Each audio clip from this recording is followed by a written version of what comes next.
지난주 배웠던 내용 또 잠깐 복습을 하겠습니다. 우리 지난주에는 레위기를 배우면서 4장에서 5장까지 속죄제, 속건제에 대해서 말씀을 나누는데요. 문제를 보면서 조금 복습을 하겠습니다. 보내드린 문제안을 보시면 첫 번째 레위기 1장에 기록된 제사 종류는 뭘까요? 번제죠. 제사 제도를 이제 기억하시라고 제 문제를 이렇게 냈습니다. 이번에는 레위기 2장에 기록된 제사 종류는 소제. 그 다음에 3번에 3장에 기록된 제사 종류는 화목제. 그 다음에 4장에 기록된 제사의 종류는 속죄제입니다.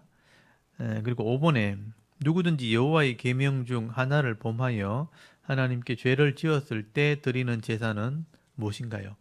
속죄제입니다. 그러니까 하나님의 명령 또는 하나님께 범죄했을 때 보통 그 죄가 드러났을 때 또는 깨달았을 때 회개하는 거거든요. 하나님 앞에 제물을 바쳐서 속죄하는 그게 속죄제입니다.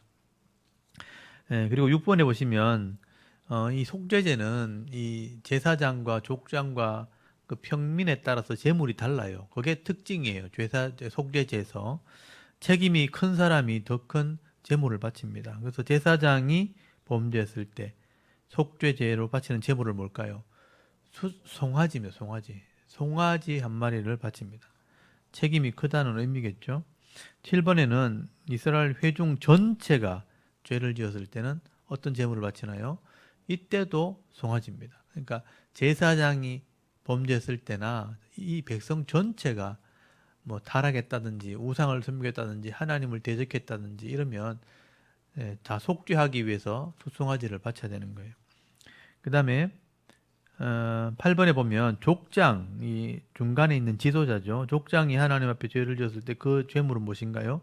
순염소입니다. 순염소를 제물로 바치게 돼 있고요. 만약에 평민 중에 9번에 보시면 평민 중에 한 사람이 하나님께 죄를 지었을 때 제물은 뭔가요?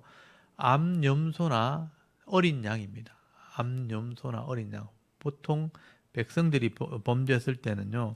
암염소나 어린 양을 제물로 바치게 됩니다.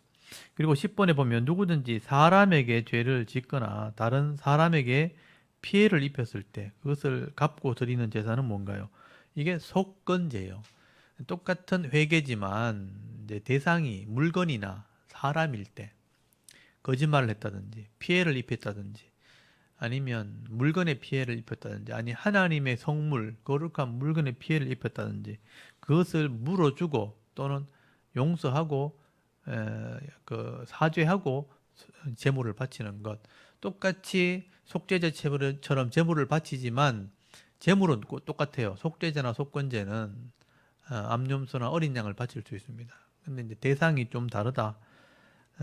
그래서 이렇게 구분해 놓은 것을 보면 우리가 하나님께 범죄할 때도 있지만 사람들에게 또 죄를 지을 때가 있다는 거죠. 그러면 하나님은 이제 하나님 앞에 나서 자백하고 회개하면 뭐 해결되겠지만 사람들은 또 관계가 있잖아요. 그래서 먼저 용서를 구하고 또 물건에 피해를 입혔으면 갚아주고 그 다음에 이제 하나님께 제물을 바치면 그것이 사함을 받으리라.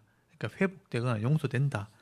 그래서 회개에는 이렇게 폭넓은 개념이 있다는 것도 우리가 이해를 해야 되겠죠. 11번에 보시면 거짓 증언을 하거나 함부로 말을 함으로 죄를 짓게 되면 속건제를 드려야 하는데 무슨 제물을 바쳐야 되는가요? 그러니까 속죄제하고 똑같아요. 암, 염소나 어린 양.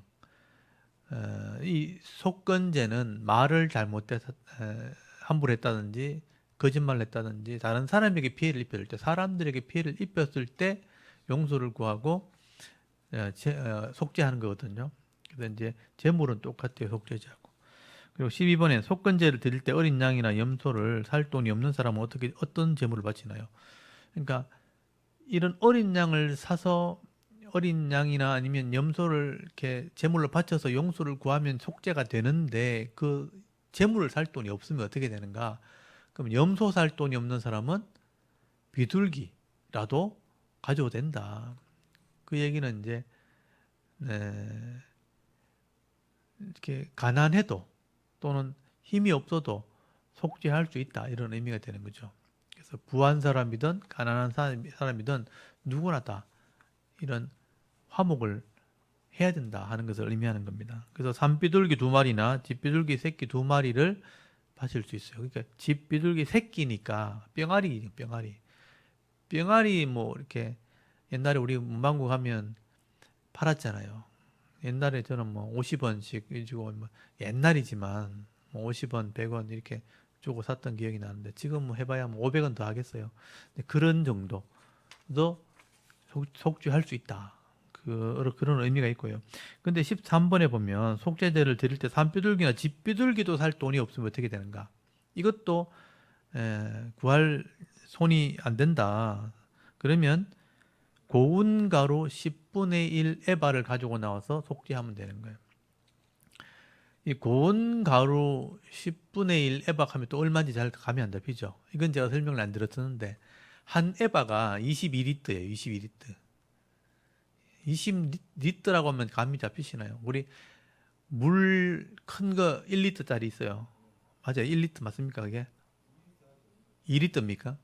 그러니까 그 여기 한 에바가 22리터니까 10분의 1 에바잖아요. 22에 10분의 1이면 2.2리터. 그러니까 2리터짜리 물 한 개. 그 정도가 10분의 1 에바예요. 그러니까 우리 식으로 하면 한 대 정도 될까요? 그냥 이게 대로 따지면 네모난 대 22리터 정도면 2리터 정도면 아마 한 대 정도 될 것 같아요. 또 환산해 봐야 알겠지만 대충 그 정도.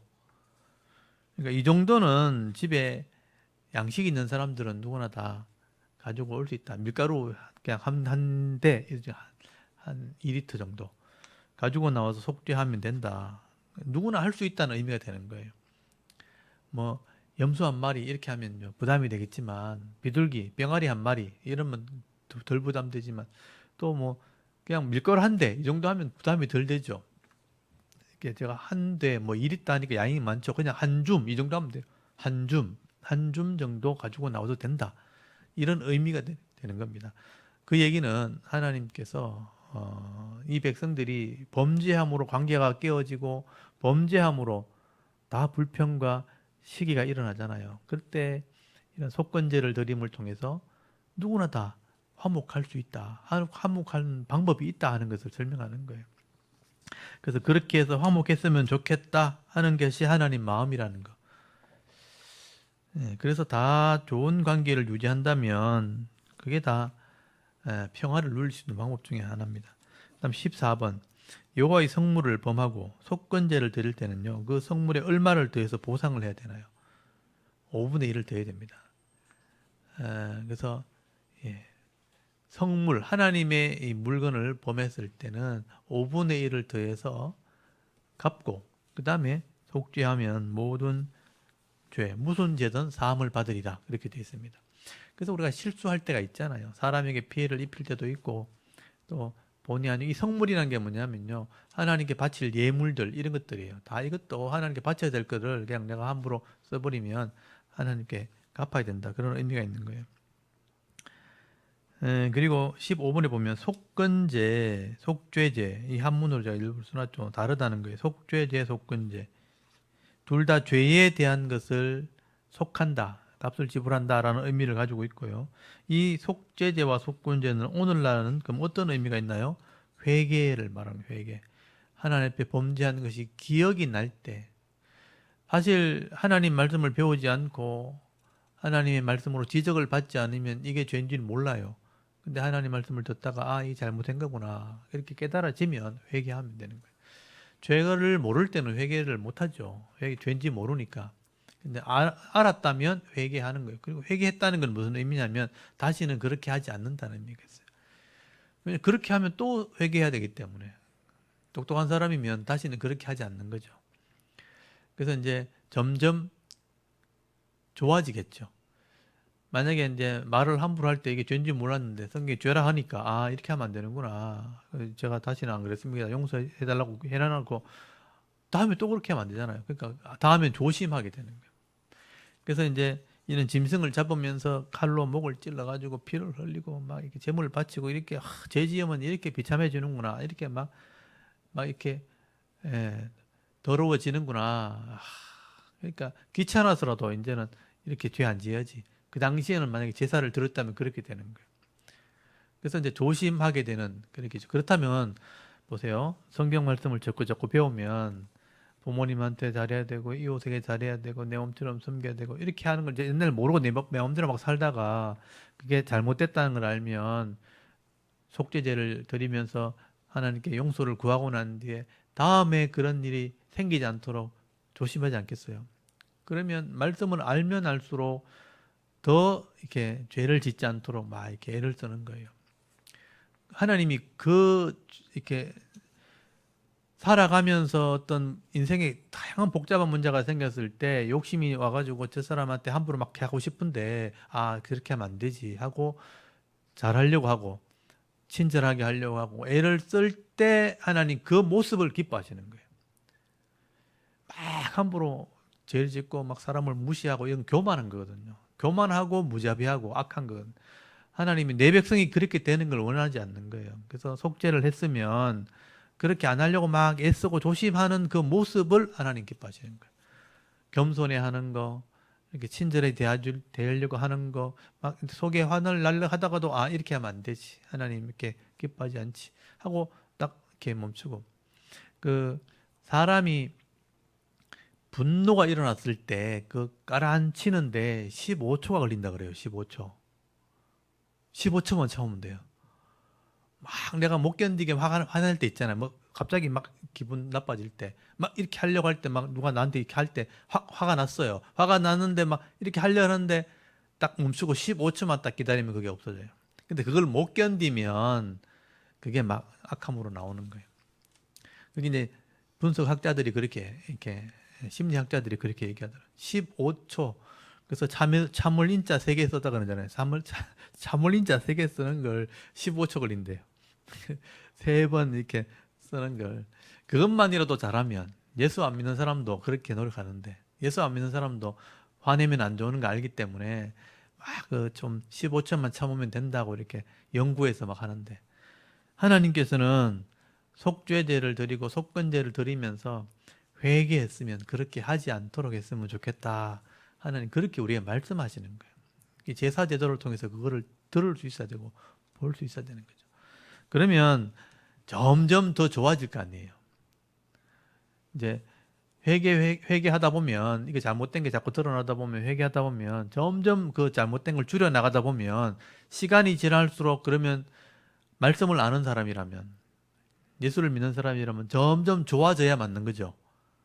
점점 노력하다 보면 또 잘하는 것도요. 계속 반복하다 보면요. 이게 습관이 돼요. 친절한 것도 습관이 돼요. 더 잘하게 되고 당연한 것처럼 하게 되고. 그러니까 우리는 이런 말씀을 알고 이걸 단련이라 연단이라 그러죠. 막 쇠도 막 연단시키면 단단해지는 것처럼 교회 안에서 자꾸 말씀으로 우리가 권면하고 그렇게 하면 안 됩니다.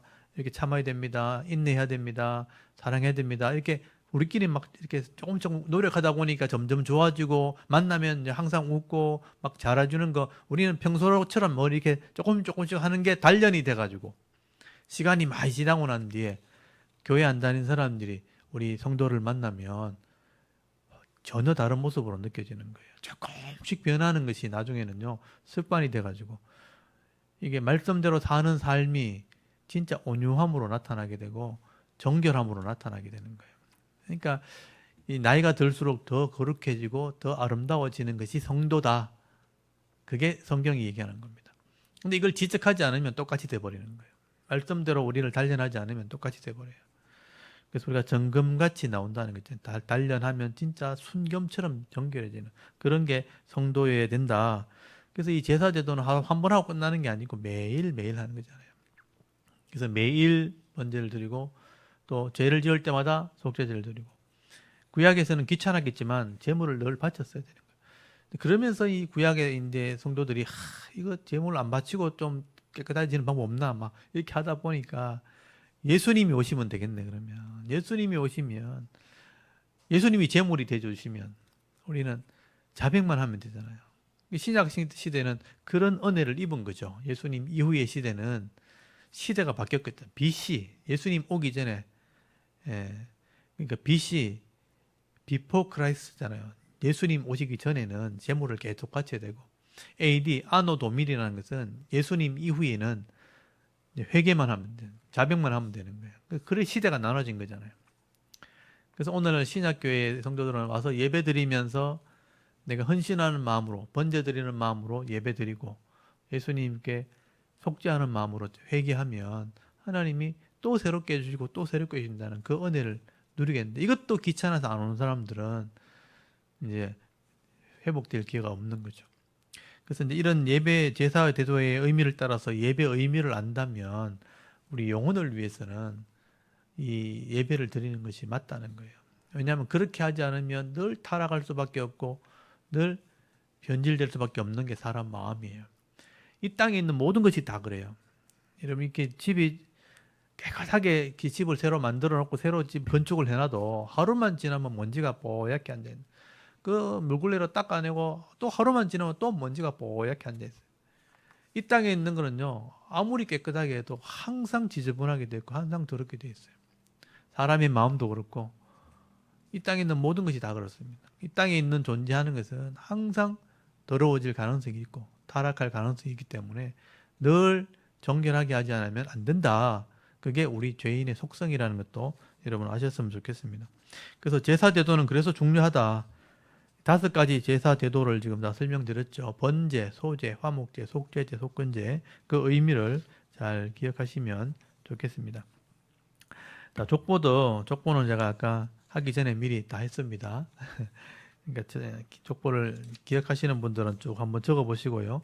오늘은 레위기 계속 공부하는데 5장까지 설명드렸죠. 그래서 5장 다음에 6장부터 나오는 그 6장 7절까지가 사실은 지난주 제가 설명드렸죠.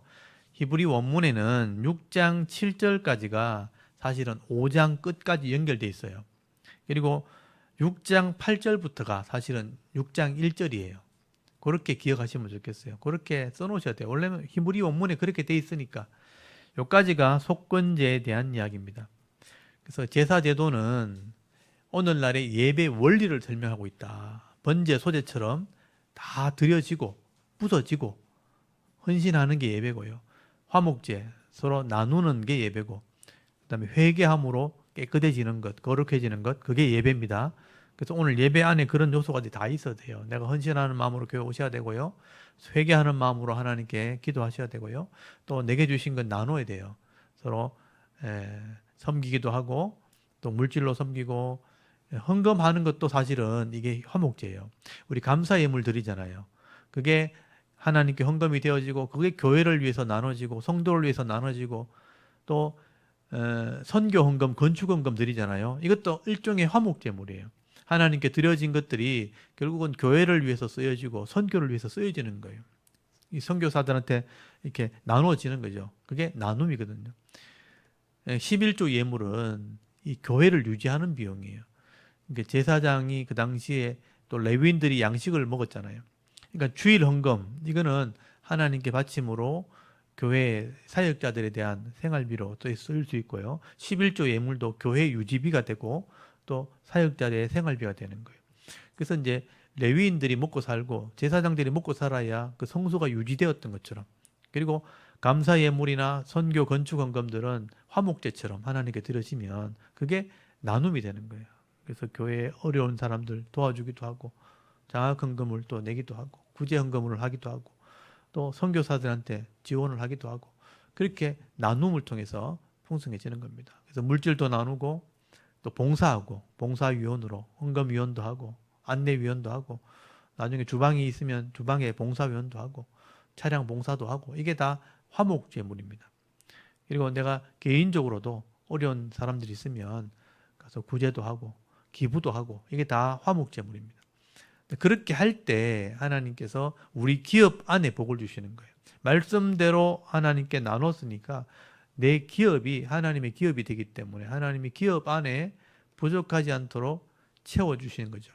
사업도 지켜주고 또 직장도 지켜주고 지켜줄 때 내가 거기서 즐겁게 일을 하고 또 거기서 수입을 얻어가지고 또 자녀 양육하기도 하고 먹을 양식을 구하기도 하고 또 내 취미생활이나 여행도 하고 거기서 나오는 물질로 다 해야 되잖아요.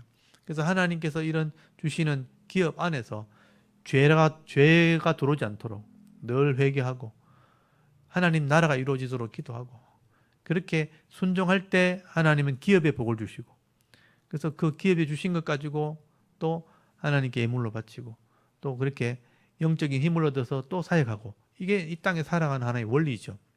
이것이 깨어지면 죄가 들어오기 시작하면요. 관계가 다 깨어지는 거죠. 부부 관계도 깨어지고 자녀 관계도 깨어지고 이웃들 간에 이 성도들 간의 관계가 다 깨지니까 그거 수습하는 데 시간 다 보내는 거예요. 만약에 한번 내가 기분 나빠하면 싸웠다. 싸워 뭐 집어 떴는데 머리 한번 터졌다. 그러면 또 병원 가서 또 치료해야 돼. 또 입원이 있어야 돼. 일도 못 해. 그것도 치료하고 간호한다고 시간 다 보내. 또 신경질 나가지고 운전 한 번 하다가 차가 다 박아버렸어요. 그러면 또 몇 주 진단 나오면 또 가서 입원해 앉아 있어야 돼. 다리 부러졌으면 한 달 이상 있어야 돼. 일도 못하고 또 앉아 있어요. 그것도 해결한다고 시간 다 보내고 억지로 어쩌고 챙겨 막 신경질 나가 막 스트레스 받아가 병 걸려 버렸어요. 병 걸려 수술해야 돼. 수술하고 또 몇 달 또 앉아 있어야 돼. 그거 해결한다고 시간 다 보내고 또 나중에 애들이 사고 쳐가지고 뭐 친구 이빨을 부러뜨렸다. 또 다 물어줘야 돼. 그렇게 해가지고 그거 해결한다고 또 시간 보내고 사업하다가 막 부도가 나버리고 직장에 가서 막 잘려버리고 이런 일이 계속 벌어지면요. 죄가 돌아가지고 이 하나님 앞에 영적인 거룩함이 없어가지고 문제가 생기기 시작하면요. 그거 해결하는데 시간 다 보내요. 여러분 자녀 하나 잘못 양육해가지고 자녀들이 나중에 한번 사고 치기 시작하면요. 엄청난 일들이 벌어집니다. 그거 해결한다고 또 시간 다 보내. 나중에 중병이 걸리면요. 중병 걸리면 이제 평생 고생하는 거예요. 중병이 걸려가지고 그 가산 다 탕진하고 거기 시간 모든 물질 다 소진하고 그렇게 고통을 당하다 인생을 허비한 사람도 엄청 많죠. 그러니까 이런 영적인 원리 속에서 내 인생을 정말 지혜롭게 살려면 예배에서부터 거룩함이 있어져야 되는 겁니다. 내 마음에서부터. 이것이 하나씩 지켜나가다 보면요. 결국 그게 하나의 행복이 되는 거죠. 그래서 이 제사 제도라는 것이 우리의 영적인 모습을 정결하게 하는 중요한 하나의 시작점이다. 그래서 이건 우리가 분명히 알아야 되는 겁니다. 우리 그냥 모여서 예배 드리는 게 그냥 단순한 사람의 모임이 아니고 우리 영혼에 대한 거룩함을 위한 예배, 이게 레위기 1장부터 5장까지 나오는 제사 제도를 통해서 믿음으로 드리는 것이 우리 예배가 되어야 되는 겁니다. 그래서 우리가 다른 거 다 이렇게 접어두어도 이 예배만큼이라도 제대로 드리면 적어도 여러분의 삶만큼은 복을 받게 되는, 거룩하게 되는 겁니다. 그래서 이 5가지 제사 제도를 여러분 꼭 기억하시고요. 그리고 오늘 6장 거기 8절 한번 보십시오. 여기 보시면 이제 제사 제도, 그 당시에 제사 제도의 규례가 나옵니다. 그래서 6장부터 제사 제도의 규례라고 기록해 놓으시고 제가 제목도 이렇게 써놨죠. 6장에 제사장들에게 주는 제사의 규례. 그게 6장, 7장 2장에 걸쳐서 기록되어 있습니다. 이게 5가지 제사 제도의 규례가 다 나옵니다. 그래서 번제, 소제, 그 다음에 속죄제, 속건제, 그 다음에 화목제. 앞에 설명할 때는 번제, 소제, 화목제, 속죄제, 속건제 이렇게 설명했던데 규례를 설명할 때는 화목제를 제일 주로 빼요. 왜냐하면 이 화목제만큼만은 제물을 하나님께 드리지 않고 백성들이 나눠 먹거든요. 제사장이 먹는 음식이 될 수 있거든요. 그래서 이 화목제를 제일 마지막에 뺍니다. 그래서 속죄제, 번제, 소제, 속죄제, 속건제, 그 다음에 화목제 이렇게 5가지를 설명하는데 그 제사를 그 당시에는 어떻게 했는지를 제사장에게 가르치는 내용이에요. 6장 거기 8절 읽어볼게요. 여호와께서 모세에게 말씀하여 이르시되 아론과 그의 자손에게 명하여 이르라. 그러니까 아론과 그의 자손들에게 주시는 명령이에요. 이게 제사장이 하는 규례. 그게 번제의 규례는 이러한다. 그러니까 번제를 드릴 때는 요걸 주의해라, 요렇게 해라 하는 말씀이에요. 번제물은 아침까지 제단 위에 있는 석쇠 위에 두고 제단에 불이 그 위에 꺼지지 않게 할 것이요 그랬어요.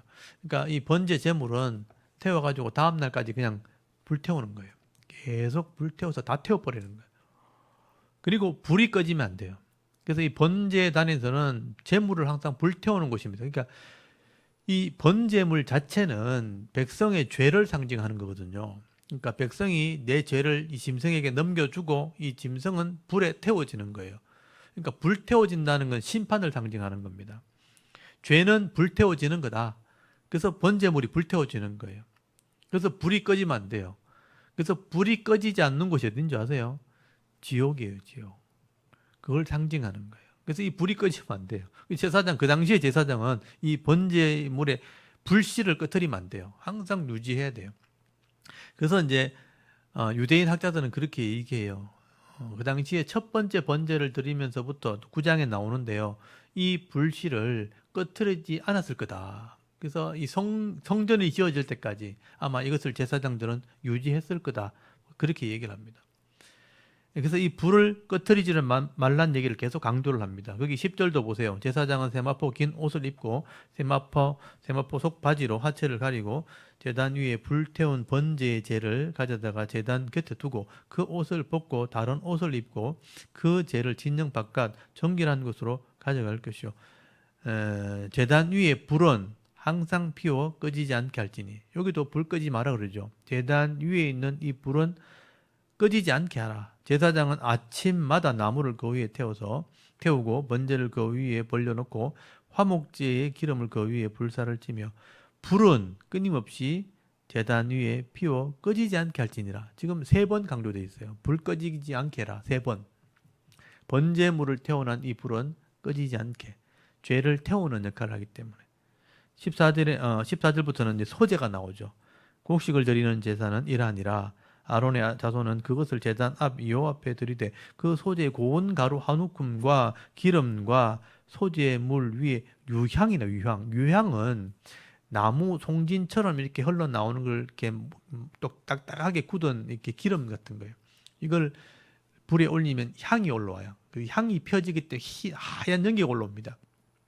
근데 이 향이 이제 소독을 하기도 하고 또 이렇게 몸에 좋은 효력을 발생할 유향, 몰약 이런 거 들어보셨죠?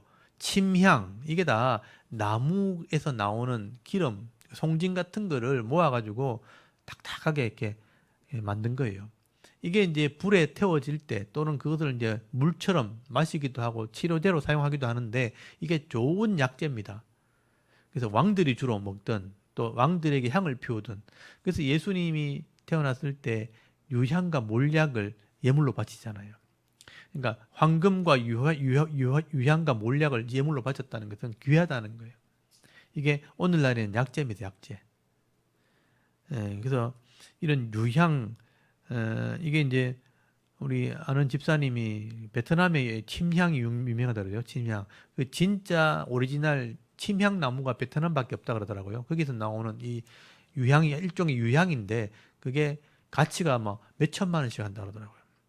그러니까 너무 귀하기 때문에 약효가 있기 때문에 그 혈액 피를 이렇게 돌게 하는데 굉장히 유행한 약이 된다고 그렇게 얘기하는데 이게 유향이 이렇게 향을 피우는 재료입니다. 그래서 이제 이런 소재를 불태울 때 함께 불태운다. 그 향이 올라간다 이런 의미예요. 향이 올라가면 하나님이 그걸 받으신다. 그러니까 하나님이 냄새 맡으신다. 이런 의미로 향을 피우는 거예요. 그리고 기념물로 제단 위에 불살라. 그러니까 이 소재는 가루를 만들어 가지고 한 움큼을 불태우는 거예요. 그때 향과 유향과 함께 불을 태우면 향이 많이 올라가요. 그냥 곡식만 태워버리면 확 타버리고 없어지잖아요. 근데 유향을 넣으면 이게 연기가 막 올라가요.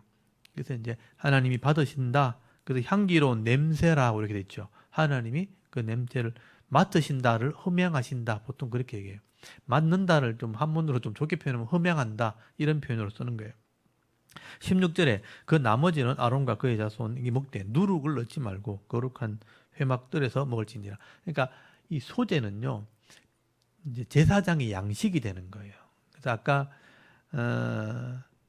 그 한 움큼만 바치고 아까 10분의 1이면 2.2리터 되는 큰 게 통에 가져올 거 아니에요. 그럼 한 움큼만 바치고 나머지는 아론에게 양식으로 먹게 한다. 그러니까 이 먹는 것 자체도 사실은 제사의 제도의 일부에 속하 있는 거예요. 그래서 함께 나눠 먹는 것. 그래서 이 소제는 떡이잖아요. 떡을 만들어 먹으면 이게 떡을 나눠 먹는 것이 속죄가 되는 거예요. 속죄. 제사장이 먹는 것까지가. 그래서 이제 이 제사장이 떡을 나눠 먹는 게 나중에 성찬식으로 발전했다. 그렇게 이야기하시는 분도 있습니다.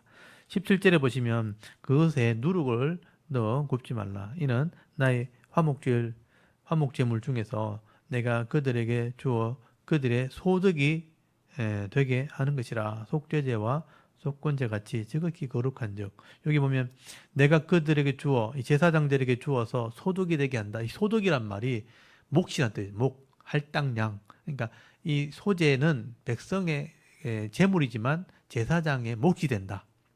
그렇게 말하는 거죠. 옛날에 이제 우리 어머니들이 성미하는 거하고 똑같은 거예요. 이 소제를 이렇게 본받아가지고 밥할 때 조금씩 모아가지고 일주일에 한 번씩 이렇게 쌀을 모아서 교회에 이렇게 성미라고 해서 이 현물을 바쳤거든요. 그게 이제 교육자 양식이 됐습니다. 근데 이제 이 소재의 의미를 따라서 그렇게 했다는 걸 알 수 있죠. 그래서 이제 목사님들이 그걸 가지고 양식을 하고 이렇게 했었는데 이 소재와 같은 겁니다. 그리고 18절에 보면 아론 자손의 남자는 모두 이를 먹을지니 이는 여호와의 화제물 중에서 대대로 그들의 영원한 소득이 됨이라. 이를 만지는 자마다 거룩하리라. 그러니까 영원한 소득, 이 제사장의 양식이다. 소재의 일부는 바쳐지고 일부는 제사장의 양식이 된다. 그 다음에 19절에 여호와께서 모세에게 말씀하시되 아론과 그의 자손이 기름 부음을 받는 날에 여호와께 드릴 예물은 이라냐. 그러니까 아론과 그의 아들들 제사장이 드리는 소제입니다. 제사장들은 자기 개인이 항상 그렇게 해야 돼요. 여호와께 드릴 예물은 이라니라. 고운 가루 10분의 1 에바 똑같죠. 양이 항상 드리는 소제물로 삼아 그 절반은 아침에 절반은 저녁에 드릴 때 그것을 기름으로 반죽하여 철판에 굽고 기름에 적셔 썰어서 소제로 여호와께 드려 향기로운 냄새가 되게 하라. 이 소제는 아론 자손 중 기름 부음을 받고 그를 이어 제사장 된 자가 드릴 것이요. 제사장 된 자들이 드리는 제사장의 소제가 있어요. 그러니까 제사장도 죄인들이고 하나님의 구별된 사람들이지만 여전히 죄인이죠. 그래서 이 사람들도 하나님께 소제를 늘 바쳤어야 되는 거예요. 아침 저녁으로. 그러니까 저도 사례금을 받고 교회에서 생활을 하려면 저도 헌금을 해야 돼요. 그래서 저는 11조도 드리고 저도 이 사례금에서 일부를 헌금으로 다 바치거든요. 그러니까 저의 예물인 거죠. 똑같은 거예요. 제사장도 자기의 예물을 소제로 바쳐야 된다. 그리고 22절에 보면 이 소제는 아론의 자손 중 기름 부음 받고 그를 이어 제사장 된 자가 드릴 것이요 영원한 규례로 여호와께 온전히 불사를 것이니 제사장의 모든 소제의 물은 온전히 불사르고 먹지 말지니라. 이 제사장은 또 제사장이 드린 것은 다른 사람이 또 먹을 제사장이 없잖아요. 그러니까 불태워서 다 하나님께 드린다. 이게 제사장의 소제입니다. 소제 안에 이걸 설명해 놨죠. 그러니까 제사장들만 해야 되는 거니까 설명을 하고 있는 겁니다. 그리고 24절 여호와께서 모세에게 말씀해 주시되 아론과 그의 아들들에게 말하이라. 속죄제의 규례는 이라니라. 이제 속죄제를 설명하죠. 속죄제 제물은 즉이 거룩하니 여호와 번제물을 잡는 곳에서 그 속죄제 제물을 잡을 것이요 죄를 위하여 제사 드리는 제사장이 그것을 먹되 곧 회막들 거룩한 곳에서 먹을 것이며 이 속죄 제물은 일부를 바치고 일부는 제사장이 먹어요. 이거 제사장 먹는 것까지가 속죄예요. 그래서 27절에 그 고기에 접촉하는 모든 자는 거룩할 것이며 그 피가 어떤 옷에든지 묻었으면 묻은 그것을 거룩한 곳에서 빨 것이요. 그 고기를 토기에 삶았으면 그 그릇을 깨뜨릴 것이요. 유기에 삶았으면 그 그릇을 담고 물에 씻을 것이며 제사장인 남자는 모두 그것을 먹을지니 그것은 지극히 거룩하니라. 그러나 피를 가지고 회막에 들어가 성소에서 속죄하게 한 속죄제 제물의 고기는 먹지 못할지니 불사를지니라. 그러니까 속죄제는 백성들이 가지고 오는 속죄 제물은 일부는 하나님께 제물로 불태워 드리고 나머지는 제사장이 또 먹어야 됩니다. 그 먹는 것까지 할 때 속죄가 되어진다. 제사장이 만약에 피를 묻은 옷은 빨아야 된다. 씻어내야 된다. 회개를 상징하는 것이죠. 그래서 속죄제는 이렇게 드린 것이고, 다음에 7장에 속건제의 규례는 이러하니라. 그 짐승을 잡는 것 이런 건 다 똑같은 거거든요. 그래서 속건제 규례는 이러하니라. 이는 지극히 거룩하니 번제물을 잡는 곳에서 속건제의 번제물을 잡을 것이요 제사장은 그 피를 제단 사방에 뿌릴 것이며 그 기름을 모두 들이되 곧 그 기름진 꼬리와 내장에 덮인 기름과 두 콩밥과 그 위에 기름 곧 허리 쪽에 있는 것과 간에 덮인 그 풀을 콩밥과 함께 떼어내고 제사장은 그것을 다 제단 위에서 불살라 여호와께 화제로 드릴 것이니 이는 속건제니라. 그래서 먹지 못하는 것들은 다 불태워서 드리는 겁니다. 6절에 제사장인 남자는 모두 그것을 먹되 거룩한 곳에서 먹을지니라. 그것은 지극히 거룩하니라. 속죄제처럼 속건제도 똑같아요. 방식은 똑같습니다. 일부는 드리고 일부는 먹게 돼 있어요. 7절에 속죄제와 속건제의 규례가 같으니 그 제물은 속죄하는 제사장에게로 돌아갈 것이요. 그러니까 속죄제와 속건제는 근본적으로 방법은 똑같아요. 근데 아까 말했던 것처럼 속죄제는 하나님에 대한 것, 속건제는 사람과 물건에 대한 것. 그것만 좀 차이점이에요. 방식은 똑같습니다. 8절에 사람을 위하여 번제를 드리는 제사장 곧 그 제사장 그 드린 번제물의 가죽을 가지고 가죽을 자기가 가질 것이며 제물을 바치고 난 뒤에 그 안에 내장이야 이런 건 다 태우지만 가죽은 남아 있잖아요. 가죽은 제사장이 그것을 가지게 된다. 그걸 가지고 팔기도 하고 그렇게 하는 거예요. 9절에 화덕에 구운 소재물과 냄비에나 철판에서 만든 소재물은 모두 그 드린 제사장에게로 돌아갈 것이나 소재물은 제사장의 양식이다. 10절 소재물은 기름 섞은 것이나 마른 것이나 모두 아론의 모든 자손이 균등하게 분배할 것이니라. 그래서 모든 이 소재물을 제사장이 여러 개 가족이 있으니까 다 똑같이 나눠 먹는다. 그렇게 설명하는 거예요. 그 다음에 11절부터는 화목제가 이제 마지막에 나와요. 지금 번제, 소제, 속죄제, 속건제 설명했죠. 이제 화목제의 규례가 이러하니라. 12절에 만일 그것을 감사함으로 드리면 기름 섞은 무교병과 기름 바른 무교 전번과 고운 가리 기름 섞은 구운 과자를 그 감사 제물과 함께 드리고 여기 또 유교병을 화목제의 감사 제물과 함께 그 예물로 드리되 그러니까 항상 제물로 드리는 것은 소제는 무교병이에요. 이스트를 넣지 않아요. 근데 감사 이 예물만 유교병이 있어요. 그러니까 부풀린 것, 변화시킨 것 이런 것도 먹을 수 있다는 거예요. 그러니까 감사 예물만 그렇다는 거예요. 14절 그 전체의 예물 중에 하나씩 여호와께 거제로 덜어서 드린다는 뜻이에요. 거제로 드리고 그것을 화목제의 피를 뿌린 제사장에게로 돌릴지니라. 그러니까 유교 그 병이나 이런 무교병도 이게 소재의 일종이니까 하나님께 드리고 나머지는 제사장도 나눠 먹는다 이런 뜻이고요. 15절에 감사함으로 드리는 화목제물의 고기는 드리는 그 날에 먹을 것이요 조금이라도 이튿날 아침까지 두지 말 것이니라. 그러나 그 예물의 제물이 서원이나 자원하는 것이면 그 제물을 드리는 날에 먹을 것이요 그 남은 것은 이튿날에도 먹되 그 제물의 고기가 셋째 날까지 남았으면 불사를 지니라. 그래서 이 화목제, 감사제, 서원제 나오는 이런 고기 종류는 3일 안에 다 먹어야 돼요. 그래서 나눈다는 의미예요. 같이 다 나눠 먹어야 돼요. 그러니까 3일이 지나게 되면 그 당시에는 이런 냉장 시설이 없잖아요. 그 뜨거운 지방에서 3일이 지나면 부패해요. 부패. 썩어버려요. 그러니까 재물이 썩어버리면 하나님 앞에 연락되는 재물이 안 되는 거예요. 썩은 재물이기 되기 때문에 연락이 안 돼요. 그래서 그 전에 다 먹어야 없애야 돼요. 그래서 나눠 먹어야 된다는 의미가 되는 거예요.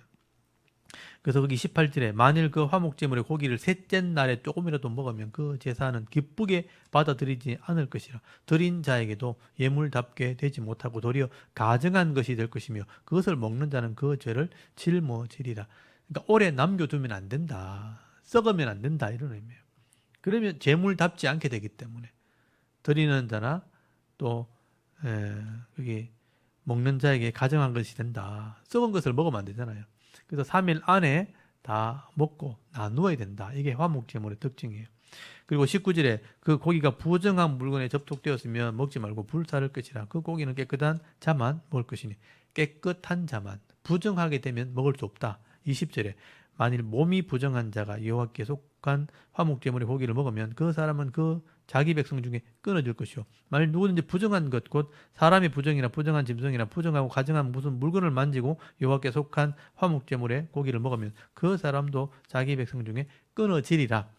그래서 부정하게 되면요, 부정한 걸 정결하는 기간이 지나야 먹을 수 있어요. 그래서 죄를 상징하는 것이죠.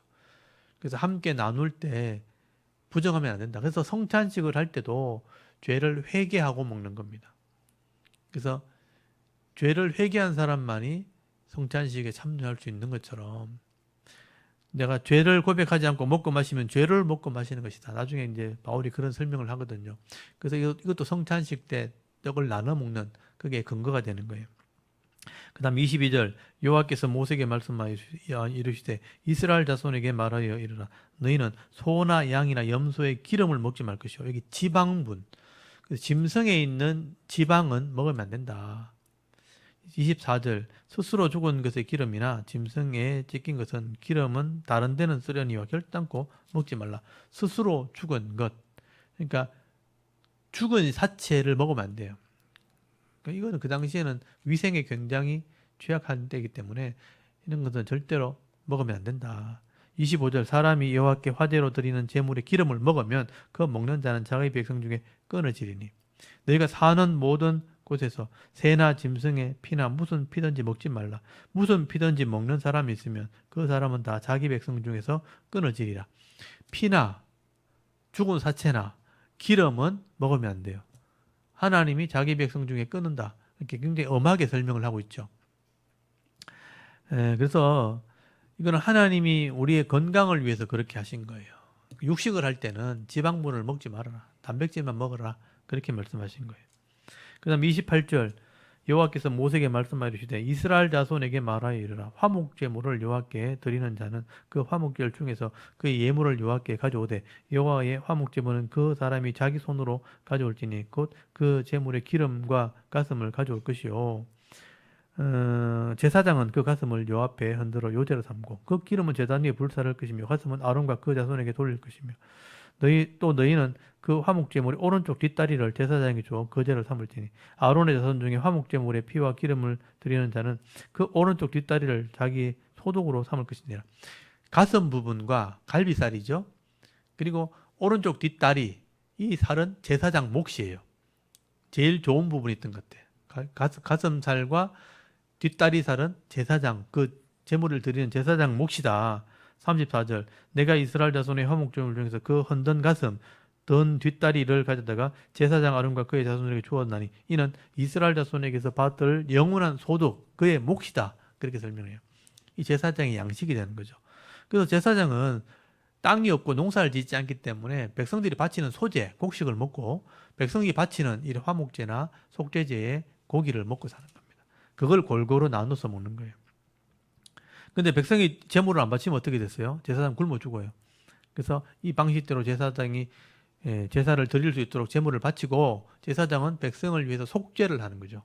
속죄하고 그 다음에 기도해줘, 축복을 해주는 겁니다. 그러면 이제 이 백성이 거룩해지니까 이 제도가 하나님의 뜻대로 된다면 백성은 깨끗해지니까 복을 받게 될 자격이 되는 거예요. 그래서 하나님이 그 기업에 복을 주는 겁니다.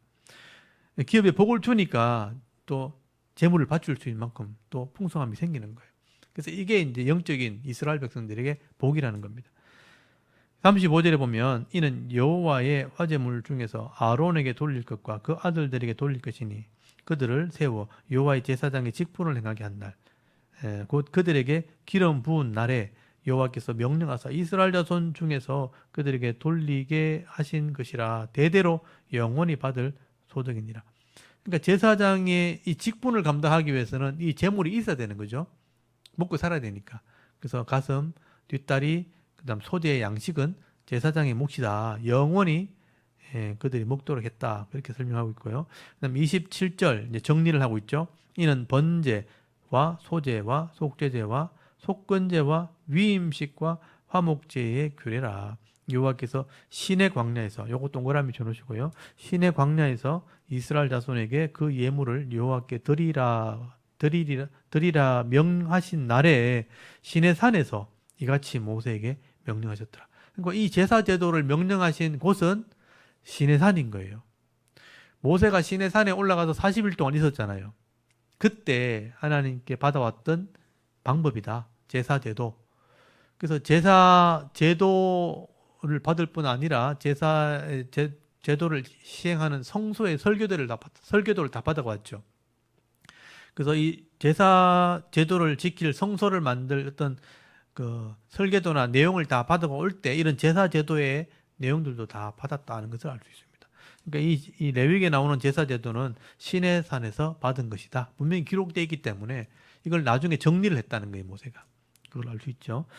여기까지가 이제 제사 제도에 대한 설명입니다. 그러니까 제사 종류, 그다음 제사의 규례, 그다음에 이제 8장부터가 제사장이 행하는 위임식이에요, 위임식. 제사장이 먼저 하나님께 드려지는 식입니다. 그래서 제사장도 인간이니까 죄인이잖아요. 그러니까 자기 재물을 가지고 하나님께 나와서 제사를 드리면 하나님이 거룩하게 해가지고 기름을 부어요. 기름을 부어서 기름을 붓는다는 건 뭐냐면 다른 것하고 다르다, 구별한다 이런 뜻이에요. 그래서 하나님의 일꾼으로 만드는 식, 그게 위임식입니다. 그래서 이제 8장 1절부터 보시면 여호와께서 모세에게 말씀하여 이르시되 너는 아론과 그의 아들들과 함께 그 의복과 관유와 속죄제의 수송아지와 순양 2마리와 무구병 1광주를 가지고 온 회중을 회막문에 모으라.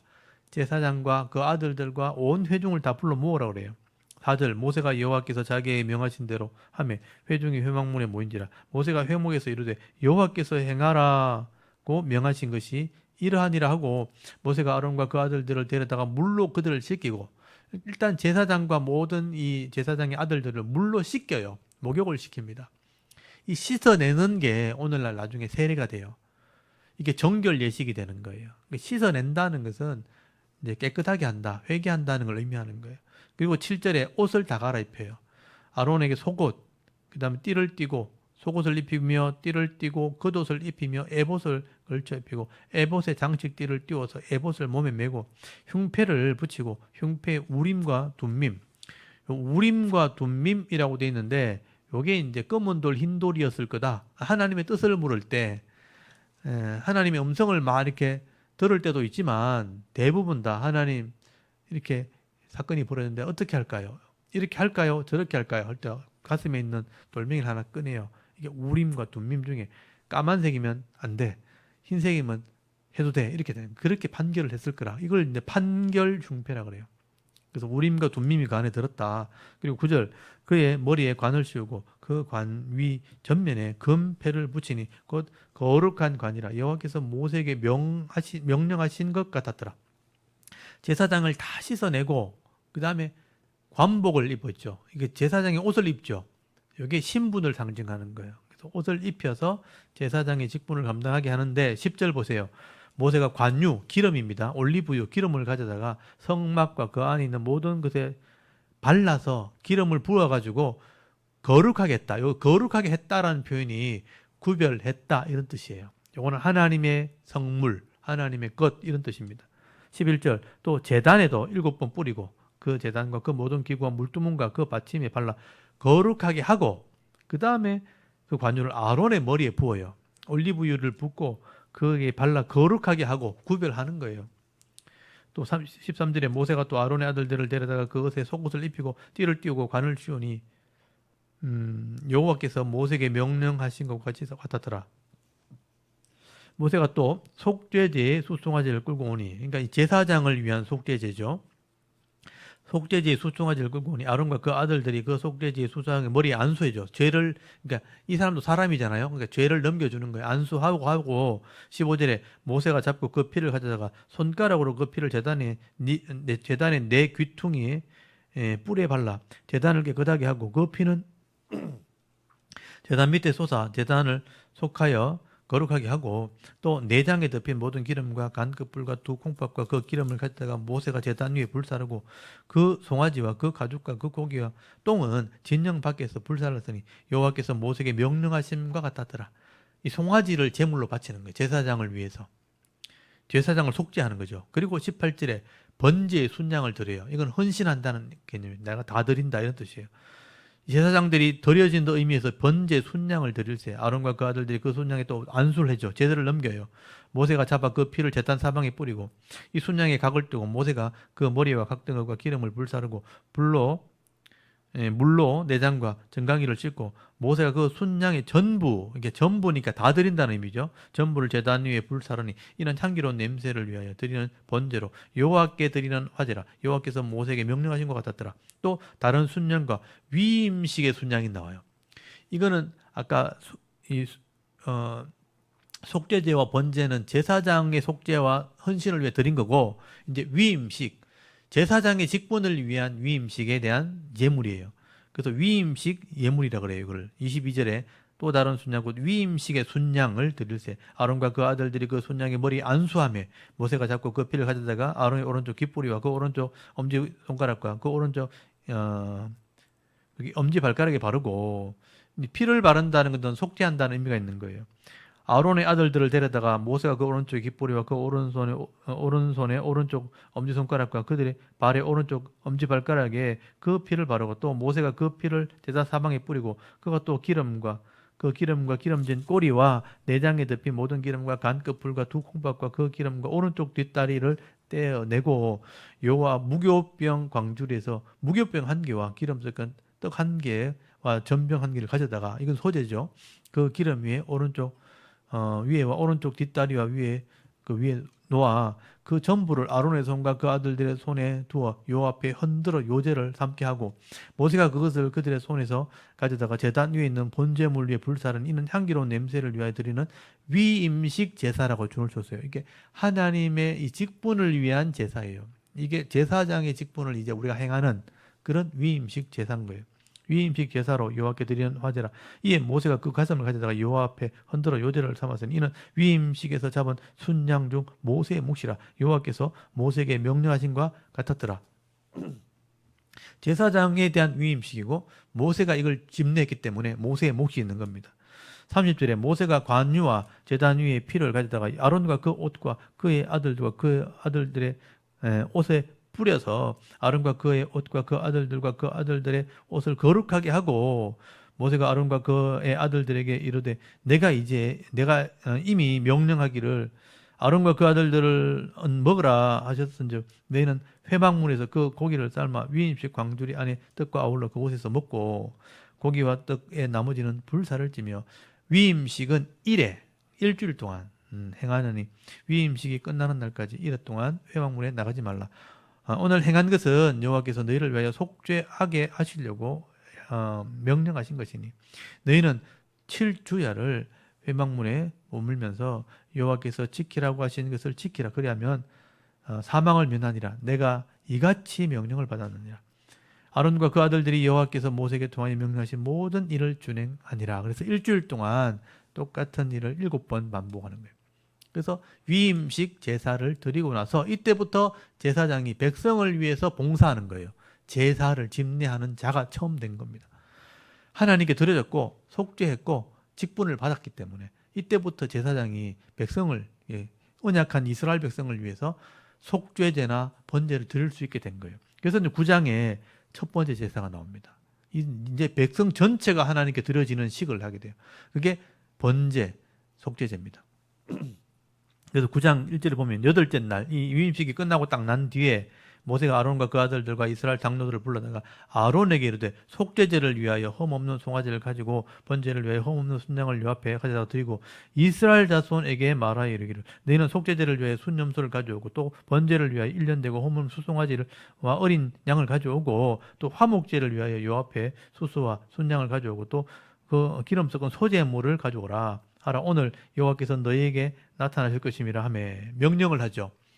여기도 제사장을 위한 제물이 있고 백성을 위한 제물이 있어요.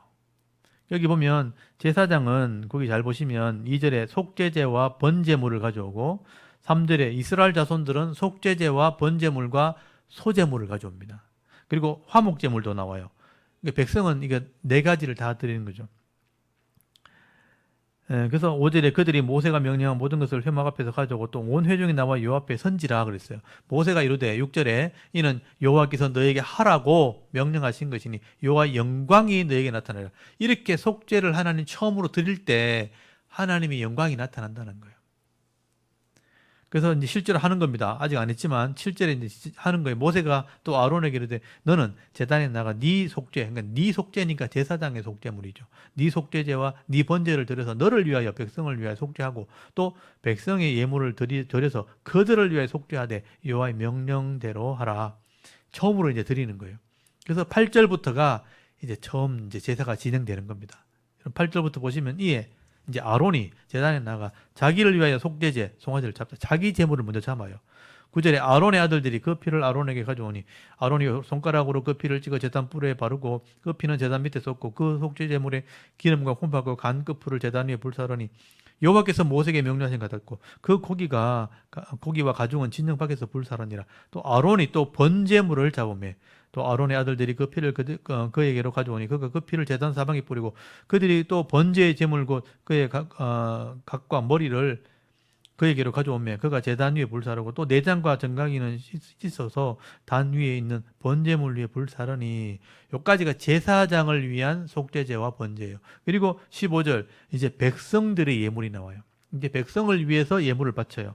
또 백성의 예물을 드리되 곧 백성을 위한 속죄제, 백성을 위한 속죄제 염소를 가져다가 잡아 같이 죄를 위하여 드리고 또 번제물 두 번째죠. 속죄제 다음에 번제물을 드려 규례대로 드리고 또 소제를 드리되 그중에 그의 안에 한 움큼을 채워서 아침 번제물을 더하여 제단에 불사르고 또 백성을 위하여 화목제물이 나옵니다. 화목제물의 수수와 순양을 잡으면 아론의 아들들이 그 피를 그에게로 가져오니 그가 제단 사방에 뿌리고 그들이 또 수수와 순양의 기름과 기름진 꼬리와 내장에 덮인 것과 콩팥과 간 그 풀을 아론에게로 가져다가 그 기름을 가슴들 위에 놓으매 아론이 그 기름을 제단에 불사르고 가슴들과 오른쪽 뒷다리를 그가 여호와 앞에 요제로 드리니 모세가 명령한 것 같았더라.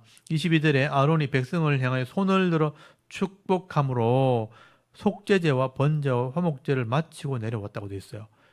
그러니까 첫 제사가 드려진 거예요. 백성을 위한 번제, 속죄제, 화목제를 드리니까 축복을 했다. 이 축복이란 말이 복을 빌어줬다. 제사장이 백성을 위해서 복을 빌어준 거예요. 그러니까 23절에 보니까 모세와 아론이 회막에 들어갔다가 나와서 백성에게 축복을 하매 여호와의 영광이 온 백성에게 나타났다고 되어 있어요. 여호와의 영광이 어떻게 나타났는가 보니까 불로 나타난 거예요. 그래서 불이 24절에 여호와 앞에서 나와서 제단 위에 번제물과 기름을 불살랐다. 살은지라. 그러니까 아마 번개가 쳤던지 불이 붙어가지고 제단에 있는 제물을 싹 태워버린 거예요. 근데 온 백성이 이걸 갑자기 이런 일이 벌어지니까 이걸 보고 소리를 지르면서 막 엎드렸다. 두려워서 엎드린 거죠. 불이 내려와가지고 막 번제물에 활활 타고 막 이렇게 하니까 진짜 하나님께서 이걸 우리를 다 보고 계시는구나. 다 받으셨구나. 그래서 이게 첫 번째 제사입니다. 그래서 첫 번제, 속죄제, 소제, 화목제물을 드리게 되고 하나님의 영광이 나타나게 되는 거예요. 그때 이때 불태워진 이 불 가지고 번제물을 계속 태우는 불씨가 된 거예요. 그리고 이 불을 가지고 향을 피우기도 한 거예요. 근데 이제 이런 처음 제사제도를 통해서 속죄가 되었지만 이게 익숙하지 않잖아요. 그래서 10장에 넘어가면 제사장의 실수가 나옵니다. 그 실수를 왜 적어놨냐 하면 이 제사제도는 아무렇게나 하면 안 된다. 이 방법대로만 해야 된다. 익숙하지 않다고 너희들의 뜻대로 하면 안 된다. 그 제사제도는 변동되면 안 되는 거예요. 왜냐하면 죄 문제를 해결하는 것은 인간의 방법으로 할 수 있는 게 아니기 때문에 하나님 방법대로만 해야 돼요. 그래서 인간의 방법으로 하려고 그러다가 잘못된 것을 하나님 지적하는 내용이에요. 그래서 일벌백계라 그래요. 이 제사제도를 잘못하려고 그러다가 제사장이 죽습니다. 가장 큰 벌이죠. 이걸 죽음을 보면서 야 이렇게 하면 안 되는구나 하는 것을 배우게 되는 의미가 있다는 거예요. 그래서 10장 1절 보세요. 아론의 아들 나답과 아비후 장남과 차남입니다. 각기 향을 피우는 그릇을 가져다가 여호와께서 명하시지 아니하신 그랬어요. 명하시지 아니하신 배운 적도 없고 또 명령한 것도 아닌데 자기 방식, 자기 뜻대로 향로를 가지고 다른 불을 가져와요. 그러니까 하나님이 불태웠던 그 불이 아닌 다른 불을 가져와 가지고 여호와 앞에 분향을 하려고 했어요. 향을 피우려고 했어요. 향은 아침 저녁으로 피우도록 되어 있습니다. 제사장이. 근데 자기 방식대로 하려고 했다는 거예요. 그러니까 하나님이 그냥 두지 않았죠. 2절에 불이 여호와 앞에서 나와 그들을 삼켜버렸어요. 그들이 여호와 앞에서 죽은지라. 모세가 아론에게 이르되 이는 여호와의 말씀이라 이르시기를 나는 나를 가까이 하는 자 중에서 내 거룩함을 나타내겠고 온 백성 앞에서 내 영광을 나타내리라 하셨느니라. 아론이 잠잠하니 하나님이 화를 내셨죠. 분을 내신 거예요. 내 가까이 있는 사람이 더 거룩해야 된다. 제사 제도를 함부로 하면 안 된다. 그래서 이제 하나님께서 나답과 아비후를 불로 심판을 하신 거예요. 그러면서 교훈을 남긴 겁니다. 그래서 거기 4절에 보면 모세가 아론의 삼촌 우시엘의 아들 미사엘과 엘사반을 불러 그들에게 이르되 나와 너희 형제를 성소 앞에서 진영 밖으로 메어 나가라 하매 그들이 나와 모세가 말한 대로 그들을 옷 입은 채 진영 밖으로 메어내니 만약에 이제 여기 불이 나와서 이들을 삼켜서 만약에 불태워졌다면 까맣게 다 탔겠죠. 근데 아마 불태워진 것 같지는 않고 아마 생명을 그 자리에서 하나님께서 거두어 가신 거죠. 심장마비로 죽었던지 옷 입은 채로 나왔다 하는 거 보면 그래서 그 자리에서 아마 죽게 되고 그 시신을 수습을 하게 된 거예요. 그리고 장례를 치르게 되죠. 그리고 6절에 보면요. 모세가 아론과 그 아들 엘라살과 이다말 그러니까 셋째 넷째 아들이죠. 네 명의 아들이 있었는데 나답과 아비후가 죽고 그게 엘라살과 이다말이 두 사람이 남았는데 이 두 사람이 이제 제사장을 해야 되는 거예요. 그 사람이 하는 말이죠. 교훈의 말을 주는 거죠. 너희는 머리를 풀거나 옷을 찢지 말라. 그리하여 너희가 죽음을 면하고 여호와의 진노가 온 회중에게 미침을 면하게 하라. 오직 너희 형제 이스라엘 온 족속은 여호와께서 치신 불로 말미암아 슬퍼할 것이니라. 여기 보면 여호와께서 치신 불이라고 되어 있잖아요. 불로 치셨고 하나님이 진노하셨는데 이 진노가 백성에게 미치지 않도록 너희들이 막아야 된다. 너희들이 잘해야 된다. 그렇게 얘기하는 거예요. 7절에 여호와의 관유가 너희에게 있은즉 너희는 회막문에 나가지 말라. 그리하면 죽음을 면하리라. 그들이 모세의 말대로 하니라. 그러니까 엄중하죠. 사람이 죽었고 장례를 치러야 될 만큼 슬픔이 생겼는데 너희들이 이제 잘해야 된다. 이런 명령을 한 거니까 교훈을 준 거죠. 그리고 이런 사건이 한번 있고 난 뒤에 이렇게 교훈을 주는 게 8절부터 보시면요. 여호와께서 아론에게 이제 교육을 하는 거죠. 말씀하여 이르시되 너와 네 자손들이 회막에 들어갈 때 포도주나 독주를 마시지 말라. 그리하여 너희 죽음을 면하라. 이는 너희 대대에 지킬 영원한 규례라. 제사장이 제사를 집례할 때는요. 포도주나 독주, 그러니까 독한 술을 먹으면 안 돼요. 그러니까 포도주는 금방 담으면 도수가 그렇게 높지 않거든요. 근데 오래되면 이게 도수가 높아져요. 그래서 오래된 포도주를 독주라 그래요. 그래서 이런 오래된 발효된 것, 오래된 도수가 높은 걸 먹으면 판단력을 잃어버린다는 거예요. 거기 10절에 보면 그리하여야 너희가 거룩하고 속된 것을 분별하며 부정하고 정한 것을 분별하고 또 나 여호와가 모세를 통하여 모든 규례를 이스라엘 자손에게 가르치리라. 그러니까 모세를 통하여 하나님이 말씀을 가르치고 율법을 가르치는 일을 하게 될 것이고 제사장은 그것을 본을 보여야 되는 거예요. 너희들이 제사를 집례할 때 술을 먹으면 판단력을 잃어버린다. 그러면 이 제사를 실수하게 되면 백성에게 피해를 가는 거예요. 그래서 절대로 포도주나 독주를 먹어서는 안 된다. 12절에 그러고 얼마 지난 뒤에 또 사건이 하나 벌어져요. 모세가 아론과 그 남은 아들 엘야살에게와 이다말에게 이르되 여호와께서 드리는 화제물 중 소재에 남은 것은 지극히 거룩하니 너희는 그것을 위하여 누룩을 넣지 말라. 제단 곁에 먹되 이는 여호와의 화제물 중 네 소득과 네 아들들의 소득인즉 너희는 그것을 거룩한 곳에서 먹으라. 내가 명령을 받았느니라. 헌든 가슴과 들어올린 뒷다리는 너와 네 자녀가 너와 함께 정결한 곳에서 먹을지니 이는 이스라엘 자손의 화목제물 중에 네 소득과 네 아들들의 소득으로 주신 것입니다. 그러니까 소제물과 가슴 부분과 뒷다리는 제사장의 양식이죠. 그러니까 그 제사를 집례할 때 그 자리에서 먹어야 되는 거예요. 15절에 그 들어올린 뒷다리에 헌든 가슴을 화목제물의 기름과 함께 가져다가 요 앞에 흔들어 요제를 삼을지니 이는 여호와의 명령대로 너와 네 자손의 영원한 소득이니라. 그리고 이제 이런 제물을 너희가 먹어야 된다. 이게 교육이거든요. 이 제사장은요 제사를 집례하면서 나오는 고기를 그 자리에서 먹어야 돼요. 그게 제사 제도의 일부예요. 그래야 속죄가 일어나는 거예요. 제물이 연락이 되는 거예요. 그런데 16장에 실수를 하게 됩니다. 모세가 속죄제 드린 염소를 찾은 즉 이미 불살랐는지라 그랬어요. 원래 속죄 제물은 일부를 하나님께 드려야 되고요. 그 피를 뿌려야 돼요. 근데 이 제사장이요, 그 제물 전체를 그냥 불태버린 거예요. 16절 다시 보시면 모세가 속죄제를 드릴 염소를 찾은 적 이미 불살랐는지라 그가 아론의 남은 아들 엘라살과 이다말에게 노했다고 돼 있죠. 제사 제도를 또 실수한 거예요. 이제는 하나님께 드려야 될 것을 제대로 드리지 않고 피를 뿌려야 되는 뿌린 걸 피를 뿌리지도 않고 그냥 다 싸그리 불태워버린 거예요. 이건 제사제도 잘못된 거거든요.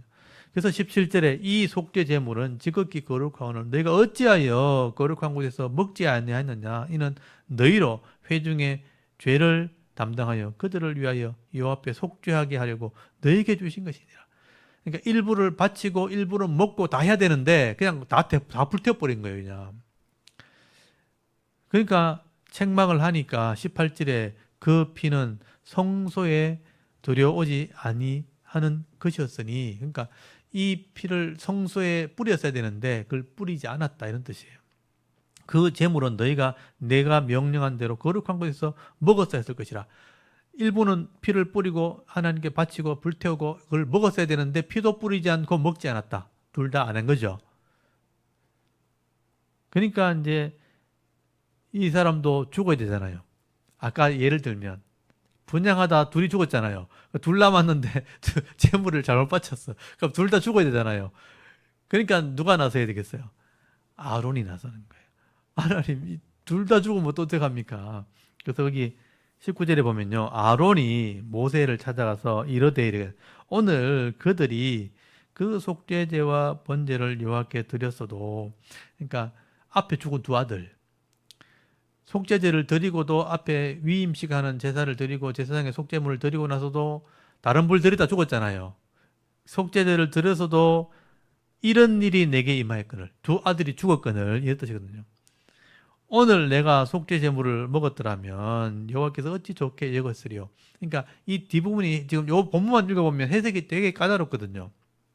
이게 무슨 얘기냐면 아들이 지금 죽어서 슬프잖아요. 두 아들이 죽었잖아요. 그런 슬픔을 안고 억지로 그 음식을 이렇게 먹게 하는데 억지로 그 먹는 걸 하나님 기뻐하셨겠냐. 쉽게 말하면 아들 편 들어주는 거예요. 아론이 모세 형이잖아요. 자기 아들이 또 두 사람이 실수했잖아요. 그래서 이런 슬픔 중에 지금 이런 일이 벌어진 거 아니냐. 두 아들이 지금 죽었고 남은 두 동생들이 이런 슬픔 중에 일을 하다 보니까 그 먹는 거 그 슬픔 중에 먹고 싶었겠냐. 먹은들 하나님 기뻐하셨겠냐. 이렇게 막 힘들어하는 슬픔 중에 먹는 음식을 하나님 기뻐하셨겠냐. 이런 식으로 설명을 하니까 20절에 모세가 그 말을 듣고 좋게 여겼더라 이렇게 돼 있죠. 이 좋게 여겼다는 건 뭐냐면 이해를 했다라는 뜻이에요. 아, 그런 슬픔 중에 있었던 실수이기 때문에 이해를 했다. 좋게 여겼다. 받아들여졌다. 그래서 이거는 넘어갔다. 이 얘기는 뭐냐면 하나님이 어쩔 수 없는 그런 실수는 하나님께서 인정해 주신다. 이런 의미예요. 고의로 하지 않았다면 아까 다른 분은 고의로 한 거예요. 고의로 한 것은 하나님께서 용서하지 않지만 어쩔 수 없이 되어진 실수들은 하나님도 용납하시는 분이다. 인정하고 받아들이면 용납하시는 분이다. 그래서 두 가지 실수가 나왔는데 하나는 심판을 받고 하나는 하나님 용납하시는 그런 실수였어요. 이게 교훈이 교훈. 그래서 제사장들은요. 아, 제사제도는 정말 함부로 하면 안 되는구나. 철저하게 말씀대로 해야 되는구나 하는 교훈을 얻었다는 의미가 있거든요. 이 얘기를 오늘날로 이렇게 이해하면 예배라는 것은 절대로 우리가 함부로 해서는 안 된다는 뜻이에요. 인간의 뜻대로, 내 즐거우려고, 내 방식대로, 내 좋게 하려고. 목사니까, 난 내 목사니까 내 교회는 내 맘대로 이렇게 하면 안 된다는 거예요. 거룩한 백성들이 모여서 말씀대로 회개하고 십자가를 의지하는 마음으로 회개하고 내가 말씀대로 은혜를 받고 말씀대로 헌신하고 말씀대로 화목제를 나누고 교제하고 그렇게 해야 맞다는 거예요. 그래야 하나님이 임하시고 영광이 나타나고 죄가 속죄가 되고 진짜 거룩해지고 복을 받는 겁니다. 그래서 그런 예배를 드릴 수 있어야지만 하나님이 기뻐하시는 그런 거룩한 백성이 되는 겁니다. 제사제도는 절대로 바꾸면 안 된다. 그래서 제가 이제 요즘에 이런 예배, 축제 예배, 뭐 잔치하는 거 예배, 새신자를 위한 예배, 우리 교회 예배에는 문턱이 너무 높다. 불신자들이 오면 너무 이렇게 부담스러워하고 힘들어한다. 불신자에게 맞추자, 사람에게 맞추자, 사람에게 맞추자 이렇게 하는데 사람에게 맞추는 예배가 되면 안 된다는 거예요. 예배는 죄인들이 하나님께 나와서 헌신하는 거예요. 그 개념을 가지고 해야 되는 거예요. 그래서 우리가 예배를 무너뜨리면 결국은 거룩함이 사라지게 되는 겁니다.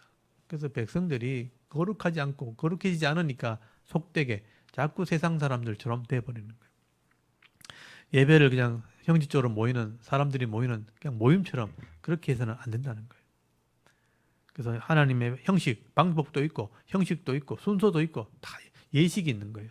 그래서 예배는 철저하게 주보를 제가 만들잖아요. 주보를 만들어서 이런 성경적인 근거에 의해서 시작과 끝에 순서를 다 일부러 정하는 겁니다. 그래서 항상 주보를 만드는 이유가 뭐냐면 예식이기 때문에 그래요. 하나님 방법대로 순서를 따라서 의미를 따라서 하는 겁니다. 그래서 회개하고 와서 기도하고 또 신앙 고백을 하고 사도신경이 신앙 고백이거든요. 신앙 고백을 하고 또 하나님이 높여드리는 찬송을 제가 선택할 때도 아무렇게나 선택을 하지 않아요. 그래서 제가 복음송을 예배 때 잘 안 부릅니다.